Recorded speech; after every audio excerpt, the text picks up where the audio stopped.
Bonjour ma famille éternelle. Que Dieu vous bénisse, que Dieu nous bénisse ensemble. Je vous dis que je tremble. Il fallait continuer à chanter, ma soeur. Amen. Dieu nous aime. Moi, j'ai tellement de choses à dire, mais on va les garder pour une autre fois. Dieu a fait de grandes choses pour nous, pour moi. Et je me réjouis de ce que Dieu a fait pour moi. Je me réjouis de ce que Dieu nous a mis dans cette église. Que les uns intercèdent pour les autres. Il n'y a rien en dehors de ça. Nous allons parler de liberté. La liberté. Tout le monde a faim et soif de liberté. Amen. Dans le monde, il y a beaucoup d'hommes et de femmes qui ne sont pas libres. Il y a des gens qui vivent sans liberté. Nous pouvons dire merci Seigneur de ce que nous sommes dans un pays où nous avons encore un peu de liberté. Ce que nous cherchons, ce que nous voulons, c'est la liberté que Dieu donne. Parce qu'il y a une liberté du monde et une liberté que Dieu donne. Amen. Une vie sans liberté, c'est une vie d'esclave. Les esclaves ne sont pas libres. C'est pour cela que tout le monde cherche la liberté. Le monde entier cherche la liberté. Le monde entier veut être libre. Mais la vraie liberté se trouve en Jésus-Christ. La vraie liberté, c'est ce que Dieu nous donne en Jésus-Christ.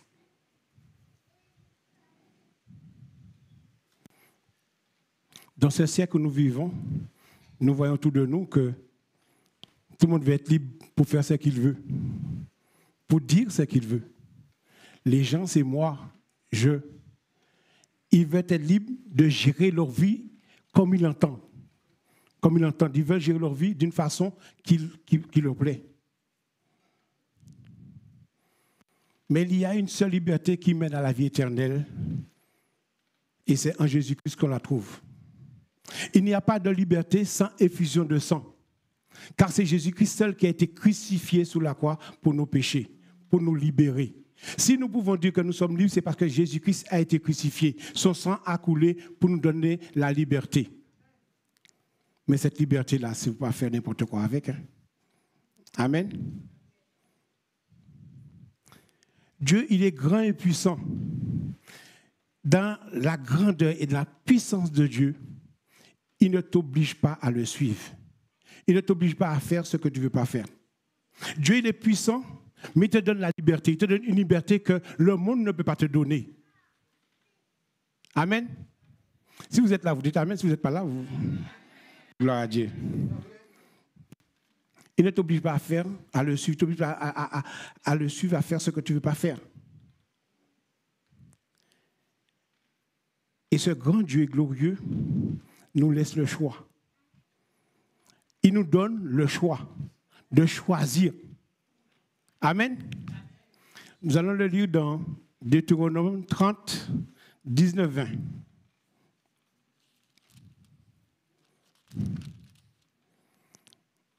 Dans le second, moi j'ai pris 19, 20. Je prends aujourd'hui à témoin contre vous le ciel et la terre. J'ai mis devant toi la vie et la mort, la bénédiction et la malédiction. Choisis la vie, afin que tu vives, toi et ta postérité, pour aimer l'Éternel ton Dieu, pour obéir à sa voix, pour t'attacher à lui. Car de cela dépend ta vie et la prolongation de tes jours. Et c'est ainsi que tu pourras demeurer dans le pays que l'Éternel a juré de donner à tes pères, Abraham, Isaac et Jacob. C'est une promesse que Dieu nous fait. Mais cette promesse, c'est dans la liberté. Mais ce qu'il y a, il ne nous oblige pas à choisir, à faire ce que nous voulons, mais il nous donne la liberté de choisir la vie. La vie, c'est en Jésus-Christ. Amen. La vie, c'est en Jésus-Christ. Il ne t'oblige pas à faire, mais il te conseille Dieu te conseille de faire. Dieu a fait une promesse à Abraham, Isaac et Jacob pour leur donner un pays où sa descendance pourrait vivre en paix. Mais entre Abraham, Isaac, Jacob et ce temps-là où nous vivons, même avant, il y a eu l'esclavage. Il y a eu 430 ans d'esclavage, privé de liberté. Et après ça, il y a eu la loi. Vous avez vu, on a fait un grand pas. Hein? Il y a eu la loi. C'est par rapport à la loi que je sais que je ne dois pas mentir. Je ne dois pas voler. Je ne dois pas tricher. Je ne dois pas avoir de convoitise. C'est tout ça qui nous dit que pour avoir cette liberté que Dieu te donne, il faut être attaché à la promesse de Dieu. La vie et la mort devant toi, la vie c'est de choisir Jésus-Christ. Cette vie que Dieu te donne, c'est en Jésus-Christ. Dès l'Ancien Testament, Dieu a fait un choix de te donner Jésus-Christ. Il prend le ciel et la terre à témoin. Ça veut dire que même si nous nous cachons, Dieu nous voit. Tu seras toujours sous le ciel. Même si tu vas dans des grottes, tu seras toujours sur la terre, que tes pieds ne soient pas dans le vide. Tu seras toujours devant Dieu. Le ciel et la terre vont témoigner de ce que tu fais, de ce que tu dis et où tu vas. Donc, quoi tu prends plaisir.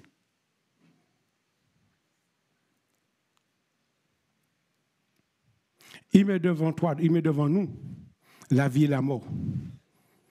Il nous conseille de choisir la vie. Et c'est quoi cette vie-là? C'est quoi cette vie que Dieu nous conseille de prendre? La vie que Dieu nous propose, c'est la vie en Jésus-Christ, car nous le savons. Jésus-Christ, c'est la vie des hommes. Jésus-Christ, c'est la vie des femmes. Jésus-Christ, c'est la vie de la famille.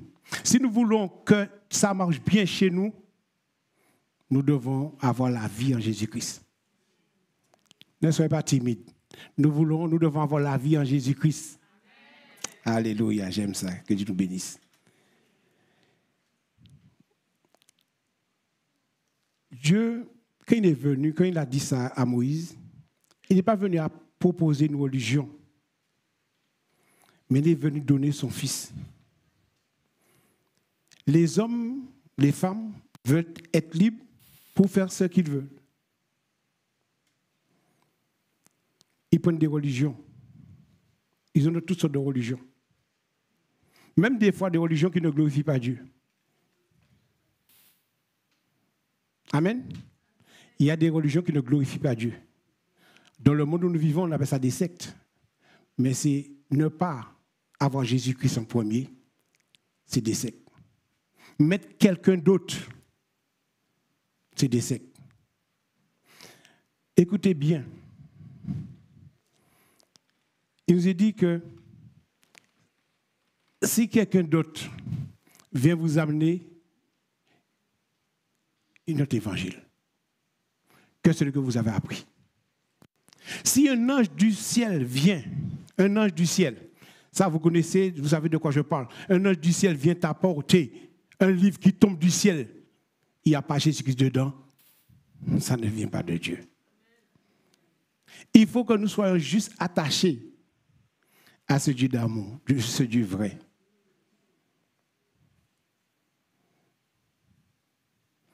Les religieux ne sauvent personne.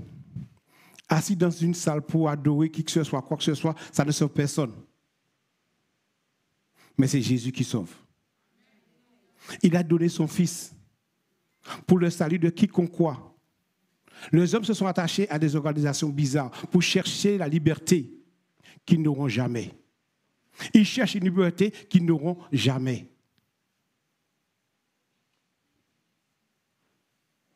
Une liberté qu'ils croient avoir. Ils pensent avoir une liberté, mais ils ne sont pas libres. Ils ne sont pas libres. Nous allons regarder dans 2 Pierre 2, 18-19. Avec des discours enflammés de vanité, ils annoncent par des convoitises de la chair, par les dissolutions, ceux qui vivent à peine, ceux qui viennent à peine échapper aux hommes et qui vivent dans l'égarement. Ils veulent une liberté, ils veulent donner une liberté qu'eux-mêmes ils n'ont pas. Ils proposent ça à des gens qui viennent juste de s'effader, de sortir du carcan du monde. Ils leur promettent la liberté quand ils sont eux-mêmes esclaves de la corruption. Ils promettent la liberté, mais ils ne sont pas libres. Ils sont esclaves de la corruption. Car chacun est esclave de ceux qui triomphent de lui. Mon frère, ma soeur, qu'est-ce qui domine sur toi? Qu'est-ce qui est au-dessus de toi? Nous sommes des chrétiens. Nous sommes là, nous allons tous dans le même sens. Nous sommes tous la même chose. Mais nous avons souvent des choses qui nous empêchent d'avancer. Il y a des choses, tu es esclave de ce qui triomphent de toi, ce qui émet de toi. Car la liberté de Dieu, c'est en Jésus-Christ et en personne d'autre. Amen. La liberté de Dieu, c'est trop bon. Est-ce que vous êtes libre? Vous vous sentez libre par rapport à l'amour de Dieu, hein? Par rapport à la grâce de Dieu. Ce n'est pas pour faire ce qu'on veut. Tu peux avoir une belle maison. Tu peux avoir une belle maison.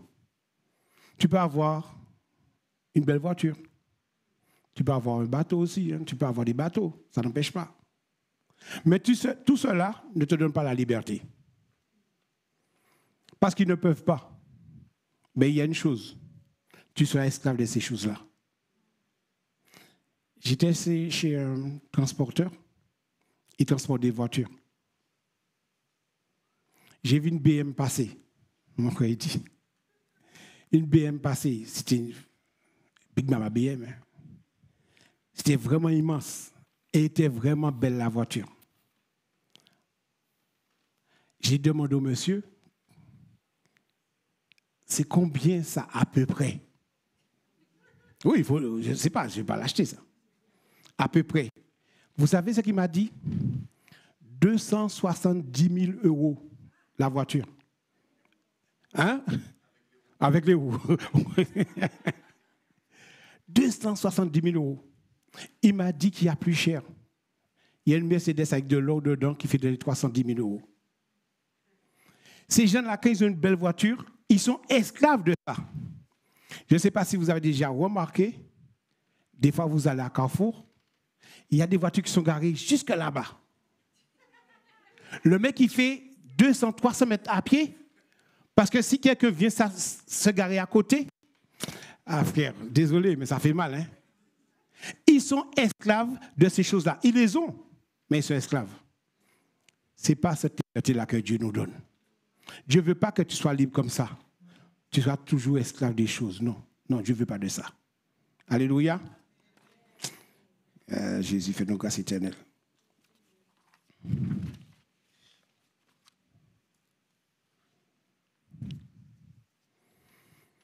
2 Corinthiens 3, 16, 17.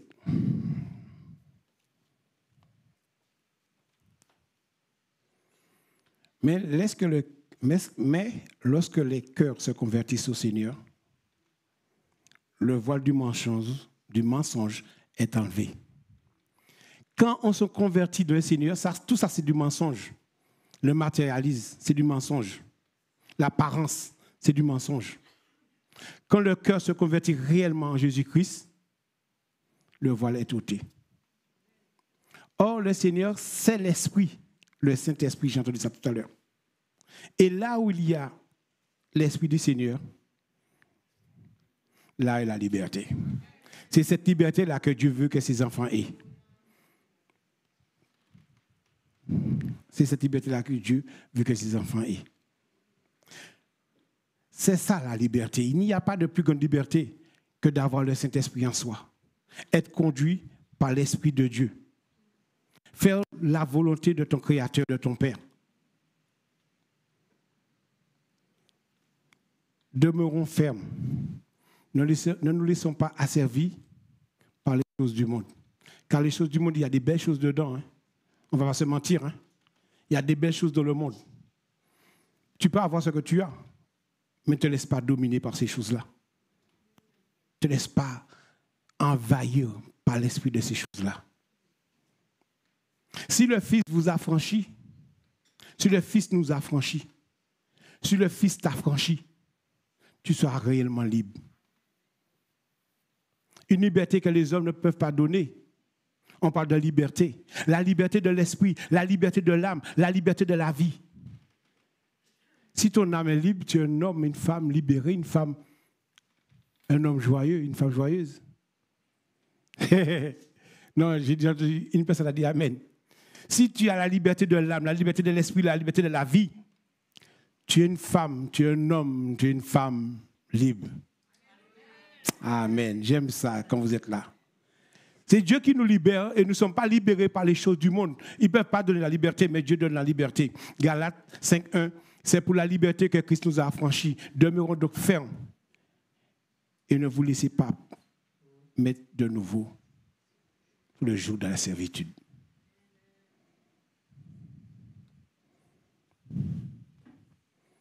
Jésus.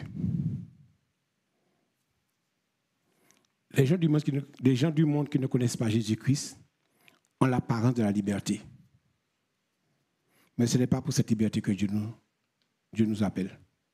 La liberté de Dieu, il n'y a rien. Il n'y a rien sous cette terre qui est comparable à cette liberté. Il n'y a rien. Je dis bien rien qui peut nous donner la liberté que Dieu nous donne. La liberté que Dieu veut, c'est que nous puissions passer du temps avec lui. C'est ça notre liberté. Que nous puissions nous aimer. La liberté que Dieu veut, tout simplement, c'est que tu aimes ton Dieu de tout ton cœur, de toute ton âme, de ton esprit. Mais cette liberté ne s'arrête pas là. La liberté que Dieu veut que nous ayons, c'est d'aimer notre prochain comme nous-mêmes. Est-ce qu'on s'aime comme Dieu veut que nous nous aimions? C'est cette question-là qu'il faut se poser à soi-même. Est-ce que nous nous aimons comme Dieu veut que nous nous aimons? Pas dans l'apparence, pas à peu près, mais réellement que nous puissions nous aimer. Amen. Il y a des versets où Dieu veut que nous ayons un amour, un lien différent de ce que le monde propose. Jean 17, 15 nous dit: je ne te prie pas de les ôter du monde, mais de les préserver du mal. Le Seigneur ne veut pas que nous faisions comme les Corinthiens autrefois, qui prennent des perches pour monter jusqu'en haut et sortir du monde. Dieu ne veut pas que nous sortions du monde. Ce que Dieu veut, c'est que nous puissions grandir dans ce monde, mais ne pas être du monde. Est-ce que je me fais comprendre? On vit dans ce monde, mais on n'est pas du monde. Ça, c'est quelque chose. Hein? Dieu est sage. Ce n'est pas de la folie, c'est une profondeur d'amour que Dieu veut que ses enfants aient envers lui. Laissez-les croître ensemble et à la récolte, l'ivresse sera d'un côté, le bleu de l'autre. Il veut nous protéger du mal. Le monde va dans un sens. Dieu, l'Esprit de Dieu va dans l'autre sens. On dit marcher, vivre à contre-courant. Alléluia.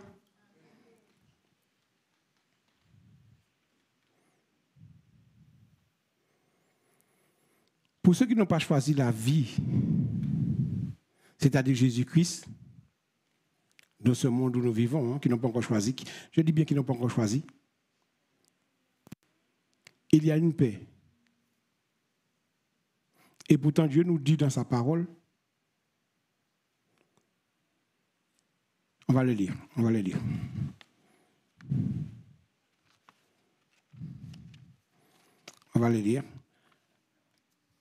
J'aime ce verset, 14, 27. Jean 14, 27.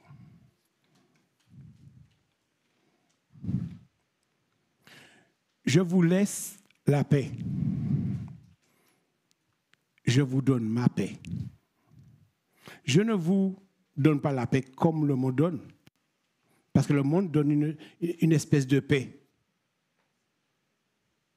Que votre cœur ne se trouble point et ne s'alarme point. Je dis ça là, vous savez, le plan de Dieu, c'est que nous ne soyons même pas malades. Le plan de Dieu, c'est que nous ne soyons même pas malades. La paix que Dieu veut, c'est que nous ayons cette assurance de l'amour que Dieu a pour nous. L'amour que Dieu a pour chacun de nous. Ce n'est pas pour le pasteur, ce n'est pas pour qui que ce soit, pour chacun de nous. Bon Dieu. Je mets la vie et la mort devant toi. La vie que Dieu propose est une vie non seulement sous cette terre, mais aussi c'est une vie éternelle. Nous sommes de passage sur cette terre. Dieu nous propose la vie éternelle. C'est trop bon. La vie éternelle, c'est la vie avec Jésus-Christ. La vie dans le Seigneur. Comme je le disais précédemment, Jésus-Christ lui-même nous dit qu'il est la vie. Jésus-Christ lui-même nous dit qu'il est la vie. Pourquoi il n'y a qu'une personne qui suit? Il n'y a pas d'autre nom. Vous savez, vous pouvez aller dans toutes les religions. Il n'y a pas d'autre nom qui nous a été donné sous le ciel et sous la terre que le nom de Jésus. Soyez pas timide. Quand vous parlez avec quelqu'un dans la rue, quand vous êtes quelque part, n'ayez pas peur de dire Jésus. Le monde dit Dieu. Le monde dit Dieu, Dieu, Dieu, Dieu. C'est beau, non? Mais si tu es en profondeur, Jésus veut dire Dieu guérit. Jésus, le nom de Jésus, veut dire Dieu guérit. Jésus-Christ n'a pas seulement le nom de Jésus, il a aussi le nom d'Emmanuel, qui veut dire Dieu est avec nous, Dieu est là. Il a donné un nom parfait, un nom au-dessus de tout nom, qui est supérieur au nom des anges.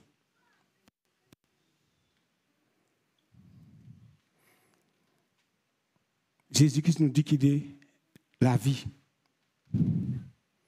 Je suis le chemin. Le passé dit la prie, mais je ne voulais pas le lire, mais je le lis. Je suis le chemin, la vérité et la vie. Quand tu entends ça, moi je suis parti là parce que tu vois la pression monte.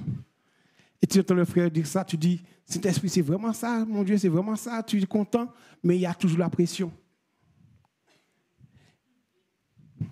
Vous savez, c'est une question qu'un disciple a posée. C'est Thomas qui a posé cette question. Et Jésus lui dit, je suis le chemin, la vérité, la vie. Nul ne vient au Père que par moi. Il peut s'appeler avant ou après Jésus-Christ. Si tu n'as pas le nom de Jésus, tu n'iras pas au ciel. Si Jésus-Christ n'est pas cœur à cœur avec toi, ce n'est pas ta religion qui va te sauver. Dieu n'est pas mort pour une religion. Dieu est mort pour toi, mon frère, pour toi, ma soeur. Dieu est mort pour nous. Une histoire de cœur à cœur. Quand vous jeûnez, ne jeûnez pas pour votre ventre. Pasteur, c'est toi. Ne jeûnez pas pour votre ventre, mais jeûnez pour une histoire de cœur à cœur avec Dieu. Mettez-vous à part. Le téléphone, la télé, tous les trucs bizarres là. Les copains, les copines là, on arrête tout ça. On jeûne cœur à cœur avec Dieu. Et c'est là que Dieu va nous changer. Parce qu'il est capable de nous changer.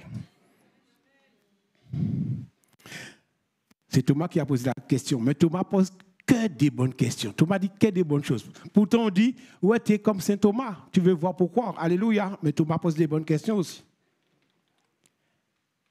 Thomas, c'est le premier homme sur cette terre qui a reconnu Jésus-Christ comme Dieu. Est-ce que vous savez ça? On peut le lire, hein? Jean 20, 28. Jean 20, 28. Thomas lui dit, Thomas répond, mon Seigneur et mon Dieu. Mon Seigneur et mon Dieu. Il reconnaît Jésus-Christ comme Seigneur, mais il dit qu'il est Dieu. Donc quand Dieu dit à Moïse, je mets la vie et la mort devant toi, je te conseille de me choisir moi, Jésus-Christ. Amen. Amen. Ah, vous n'êtes pas là. Amen. Amen. Vous imaginez cette question-là, Thomas. Merci Thomas, merci frère Thomas. Depuis le temps ancien, Dieu a préparé la venue de son Fils. Jésus-Christ n'est pas venu par hasard, ce n'est pas quelque chose c'est pas du hasard. Hein. C'est un plan parfait, un plan établi depuis le temps où Adam a péché. Adam a péché et Dieu a un plan pour nous sortir de là. Et pourtant, Adam a péché dans le premier livre de la Bible, hein, dans Genèse. Mais Dieu a un plan. Depuis le temps ancien, Dieu a un plan pour nous. Le salut des hommes. On ne peut pas, j'ai entendu ça aussi, on ne peut pas comparer Jésus-Christ avec qui que ce soit. Il est unique, il est le seul, le vrai. Le seul qui peut nous sauver. Je ne sais pas pour vous, moi je viens ici tous les dimanches, tant que Dieu me le permet. J'ai fait un trou pendant 6 mois, j'étais là, j'étais pas là. Mais Dieu sait. Je viens ici tous les dimanches, pas seulement, je dis pas seulement pour vous voir, je vous aime, hein, mais c'est pour le salut de mon âme. Nous nous réunissons pour devenir meilleurs, de sainteté en sainteté, de sanctification en sanctification, de mieux en mieux, pour être liés avec notre Dieu. Jésus-Christ dit, je sais que tu m'exauces toujours. Pourquoi? Tout simplement parce qu'il fait toujours la volonté du Père. Si on se met à faire la volonté de notre Seigneur, la volonté de Jésus-Christ, qui est Dieu, alléluia, gloire à Dieu. Ce n'est pas facile ce que je dis. Je le dis vite. Mais vous savez, c'est la sanctification, c'est une mise à part. Pour les jeunes, vous allez à l'école, vous avez des copains, copines, vous avez des choses. Pour ceux qui travaillent, il y a le collègue qui n'est pas facile. Pour ceux qui sont enseignants, il y en a des enfants qui ne sont pas faciles. Mais Dieu te dit, marche de sanctification et de l'intimité avec Dieu. C'est vrai, nous vivons dans un monde, nous vivons dans le monde.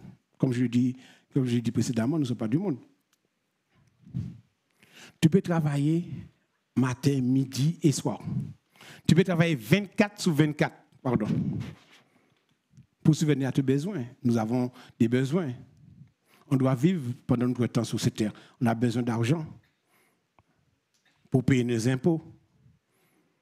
Ben oui, les impôts, il ne faut pas de crédit, hein, vous savez ça. Les impôts, il faut les payer cash. On a besoin d'argent. Tant qu'on est sur cette terre, on doit toujours besoin d'argent. Mais je vous dis, je ne suis rien, mais moi je dis, le plus important, c'est d'avoir Jésus en soi. Le plus important, c'est d'avoir Jésus en soi.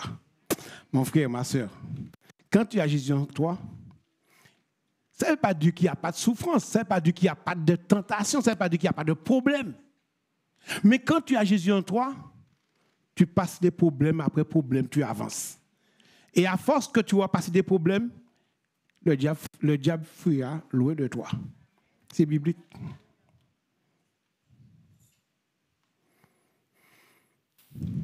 C'est vrai.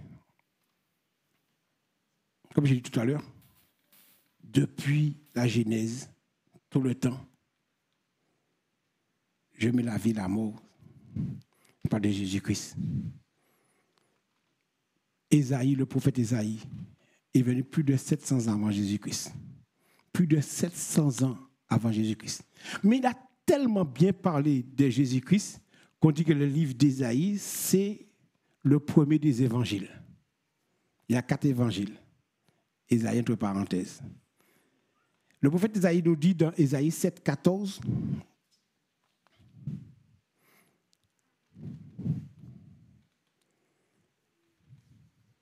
pour annoncer la venue de Jésus-Christ. C'est pourquoi le Seigneur lui-même vous donnera un signe. Voici la jeune fille deviendra enceinte. Elle enfantera un fils et lui donnera le nom d'Emmanuel. Elle lui donnera le nom d'Emmanuel. Dieu est ici, Dieu est avec nous. Amen. Merci Seigneur. Dieu est là. Nous n'avons même pas peur parce que Dieu est là. Il y a les tempêtes de la vie, mais Dieu est là.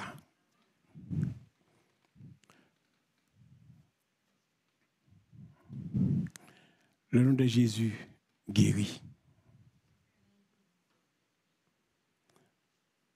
Vous savez, nous vivons une période que nous constatons par les événements qui arrivent. Jésus-Christ n'est pas loin de venir.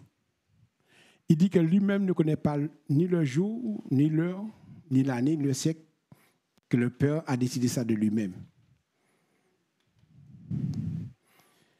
Mais ce qu'il y a, c'est que tout ce que nous devons faire, c'est de faire le bon choix dans notre vie. Choisir la vie.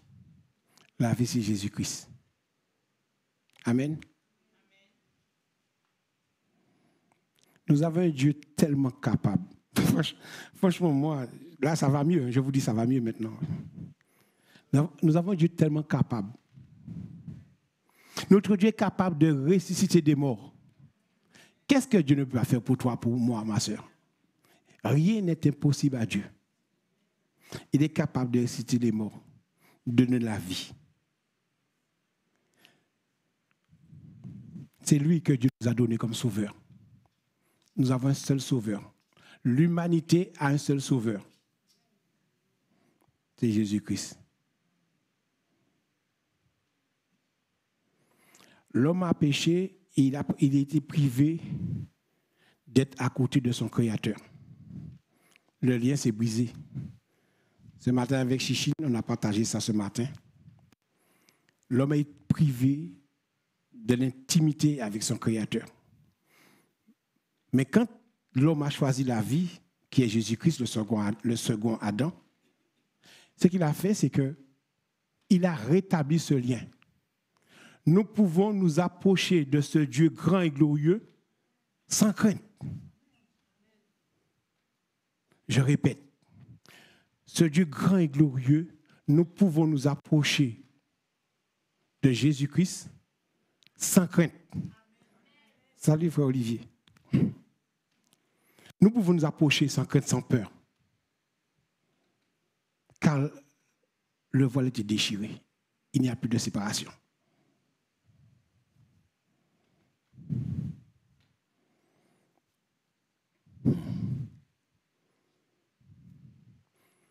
On a eu beaucoup de personnes qui sont venues avant et après Jésus-Christ.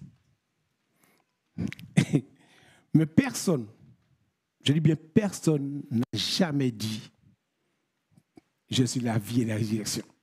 Personne n'a pu dire ça. Il n'y a que Dieu qui peut dire ça. Amen. Il n'y a personne. Bouddha, Thaddée, tout ce que tu veux, avant, après. Ils n'ont pas pu dire ça. Mais il n'y a que Jésus-Christ qui a dit ça. On va le lire. Jean 11, versets 25-26. Il dit, Jésus lui dit, « Je suis la résurrection et la vie. Je suis la résurrection et la vie. Celui qui croit en moi vivra, quand même il serait mort. » Ma famille, vous avez compris ça? Même si tu meurs, tu vivras. Le monde visible, le monde invisible, mais tu ne restes pas dedans, tu vas avec ton Seigneur. Même quand tu es mort, tu vivras. Et quiconque vit et croit en moi ne mourra jamais. La question, crois-tu cela? Est-ce que vous croyez ça? Ma famille, c'est avec la détermination que nous pouvons dire ça. C'est parce que nous avons envie, nous avons soif de Jésus-Christ que nous pouvons parler d'une façon. Les gens du monde vont nous entendre parler, ils vont dire, il est arrogant, prétentieux, tout ce qu'ils veulent. Mais nous savons qui nous sommes. Amen. J'aime quand vous dites Amen, mais il faut dire ça plus fort. Jésus-Christ est vivant. Il est là. Il est là avec nous. Notre Seigneur est capable de ressusciter les morts, de donner la vie. C'est lui que Dieu nous a donné comme sauveur, le seul sauveur que nous avons, que l'humanité a. Vous savez, c'est passé sous France 3. C'est vieux, ça fait une année, 2 ans.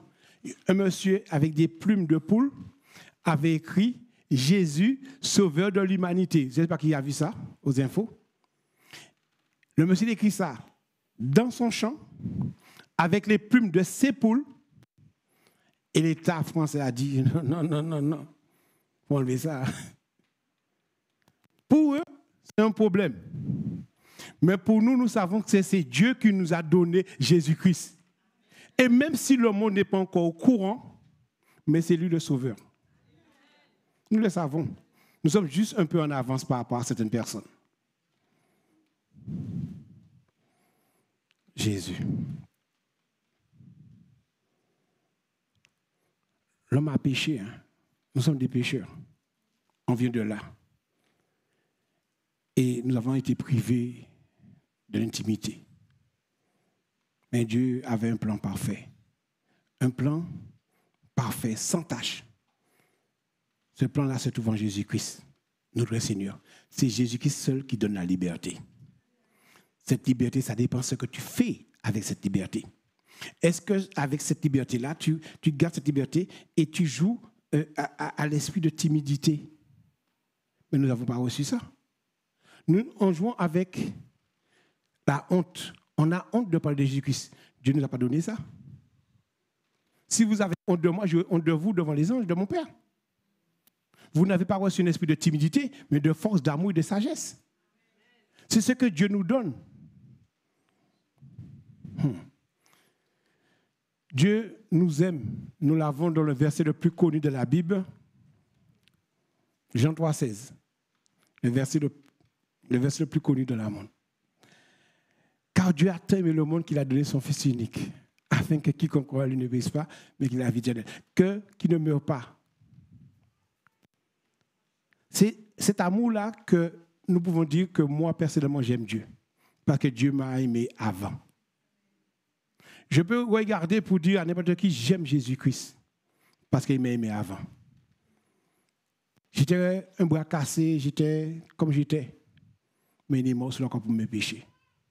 Comment ne pas l'aimer? Je vais avoir peur de qui? Ne craignez pas celui qui tuera le corps. Et après ça, qui ne peut rien te faire. Mais crains celui qui te tuera. Et après t'avoir tué, a le pouvoir de te jeter dans la géhenne. C'est celui-là qu'il faut connaître. Il n'y a que Dieu qui peut faire ça.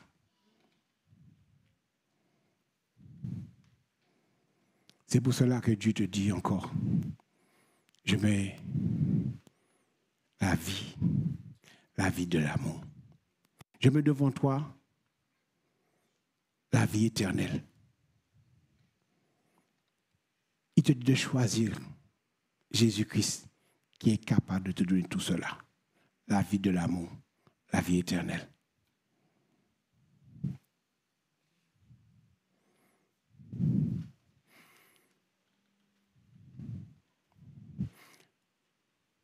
Jean 5, 24.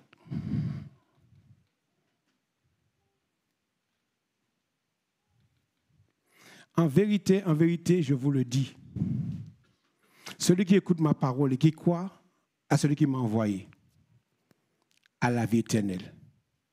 Il ne vient point en jugement, mais il est passé de la mort à la vie. Vous dites, des hommes sont prétentieux, mais la Bible qui le dit. Hein. Dieu te dit, je mets la vie et la mort devant toi, je te conseille. Il ne t'oblige pas, il n'oblige personne. Il ne t'oblige pas. La vie, c'est d'aimer ton frère. La vie, c'est de marcher droit. La vie, c'est de ne pas mentir. La vie, c'est de ne pas te voler. La vie, c'est de ne pas tricher. Ne vous trouvez pas dans des choses qui ne glorifient pas Dieu. On ne doit pas se trouver dans des choses à peu près. Nous sommes des enfants de Dieu. Nous portons la vie en nous. L'esprit de vie qui est en Christ, qu'il a ressuscité des morts, c'est cette vie que Dieu te donne. L'esprit là qui est en toi, ça va te ressusciter des morts. Nous n'avons pas honte, nous n'avons pas peur. Nous vivons avec fierté et détermination. À partir du moment que nous gardons les paroles que Dieu nous a données,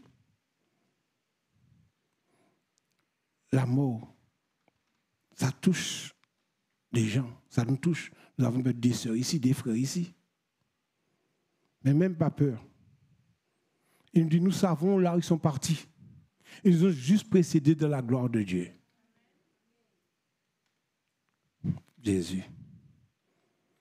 La vie que Dieu nous propose, ce n'est pas une vie de 70 ans, 78 ans. Hein. Ce n'est pas une vie pour les plus robustes, ils vont vivre jusqu'à 78 ans. Mais la vie que Dieu nous propose, la vie que Dieu nous donne, c'est la vie éternelle dans son Fils Jésus-Christ. C'est ça la liberté. La liberté de la vie sans Jésus-Christ. Elle est belle cette liberté que Dieu nous donne. Nous ne mourrions pas, nous vivons. Amen. Nous ne mourrions pas, mais nous vivons.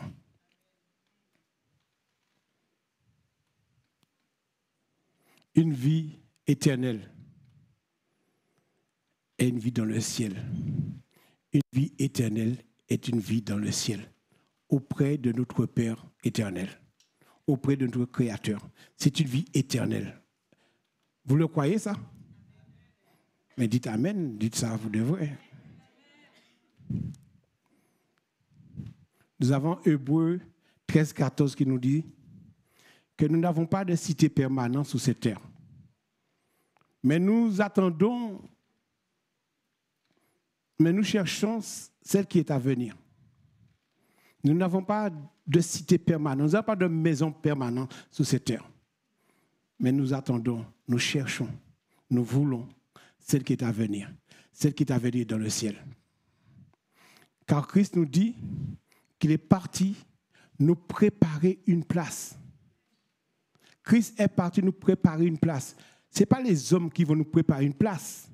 Le pasteur est là pour nous aiguiller dans le droit chemin. Il est là pour nous garder. Ce sont des petits bergers. Ils gardent des troupeaux. Amen? Non, non. On ne vénère pas les hommes, mais on peut les honorer. Dieu nous a donné 2 pasteurs ici. Que Dieu les bénisse abondamment. Ils sont là pour nous aiguiller, pour que nous puissions aller là où Christ est parti, nous préparer une place.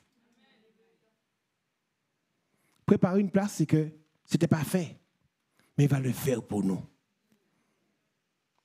Que notre nom ne soit pas effacé dans le livre de vie.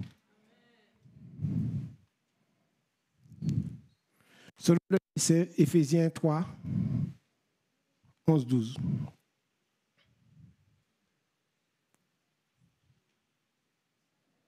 C'est bon? Selon le dessein éternel qu'il a mis à exécution par Jésus-Christ, notre Seigneur. C'est un dessein, un plan que Dieu a mis à exécution par Jésus-Christ. Ce plan-là, c'est de sortir de l'à peu près, la demi-mesure.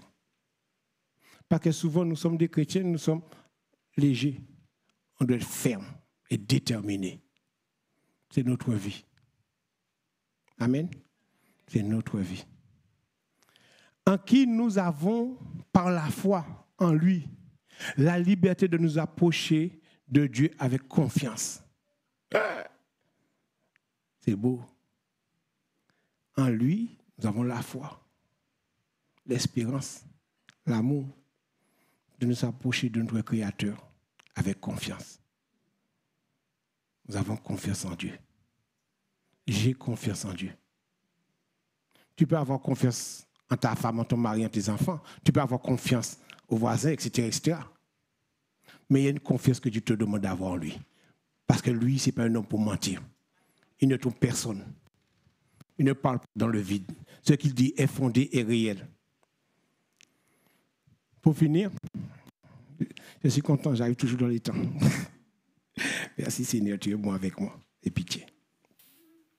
Lorsque Adam avait péché, il a pris la fuite devant Dieu. Adam a péché, il a pris la fuite. Mais maintenant, par Jésus-Christ, et on l'a fait en lui, et approchons-nous avec une liberté totale. Ce que Adam avait perdu dans le jardin d'Éden, Dieu nous l'a rendu avec Jésus-Christ. C'est lui, la vie des hommes, la lumière des hommes. C'est Jésus-Christ qui nous donne cette occasion de nous approcher de Dieu. Et pour finir, vous avez donc compris, mes frères et sœurs, que la liberté se trouve seulement en Jésus-Christ. Je répète. J'aime bien répéter, hein? Alléluia. Mes frères et sœurs, la liberté que Dieu donne se trouve seulement en Jésus-Christ. Merci Seigneur. Que Dieu nous bénisse tous ensemble. Nous avons besoin. Père éternel, nous te bénissons de ton grâce pour ton amour. Rappelle-nous, Seigneur Dieu, tu n'es pas celui qui va obliger quelqu'un à faire. Mais tu nous conseilles de faire le bon choix. Le choix de t'élever. De t'élever, Seigneur Dieu. Le choix de t'élever afin que toi aussi, Seigneur Dieu, tu nous élèves autant convenable. Le temps que tu as choisi pour nous élever, qu'il soit fait ton temps. Mon Dieu, merci. Parce que nous sommes dans un pays où nous pouvons encore proclamer le nom de Jésus. Nous sommes merci, Seigneur Jésus, pour ta présence, pour ton amour, pour ta fidélité. Merci, mon Dieu, pour ta liberté. Nous ne faisons pas de la liberté un voile qui couvre nos péchés. Mais cette liberté, c'est pour t'adorer d'un cœur sincère, d'un cœur vrai. Nous trouvons notre cœur. Plusieurs fois, tu nous dis, tu te tiens à la porte de notre cœur et tu frappes. Nous trouvons notre cœur, mon Dieu. Viens, Seigneur Dieu. Saint-Esprit, viens habiter en nous. Fais de nous le temple du Saint-Esprit. Que le nom de Jésus soit glorifié par la puissance du Saint-Esprit. Amen.